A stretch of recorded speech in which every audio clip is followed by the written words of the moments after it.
Magoo's masterpiece is a 1953 Mr. Magoo film. This is directed by Pete Burness. It's written by Don Freeman and Ted Pierce, with a voice cast including, of course, Jim Backus as Mr. Magoo and Jerry Hausner.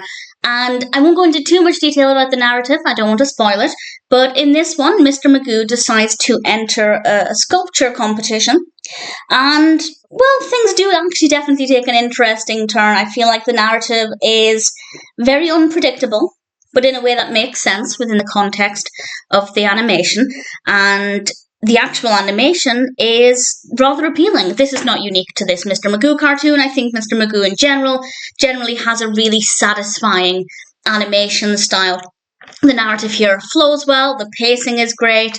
It maybe took us a little while to get to the sculpting, but once we got there, things flowed really well, and I feel like actually quite a lot happened in a short space of time. We have some other characters introduced who are pretty interesting as well, so there's plenty there for it to remain engaging.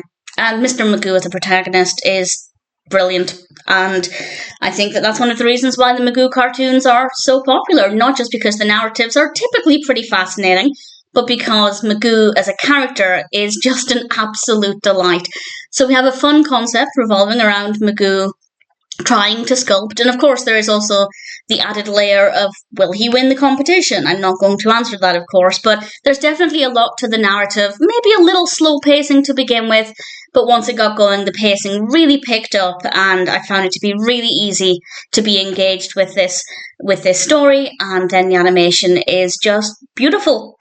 Love the backgrounds, love the foregrounds, the characters all look brilliant, and I have no complaints. It's probably never going to be my favourite Mr. Magoo, just because I think some of the others are maybe a little bit more interesting in terms of the narrative, but that being said, this is still quite a unique concept, and the execution is pretty great. So while it wouldn't be the first Magoo that I recommend, or it wouldn't be my top recommendation, if you're new to Mr. Magoo and this one appeals to you, then I'd say it's pretty much as good a place to start as any. It is the usual quality we can expect from a Magoo. I'm happy. It may not be my top favourite, but apart from a little slowness to begin with, I can't fault it. Magoo's masterpiece is pretty decent, and if it sounds like it would appeal to you, whether you're new to Magoo or you're already a fan of Magoo and you just haven't seen this, I'd say Magoo's masterpiece is worth checking out.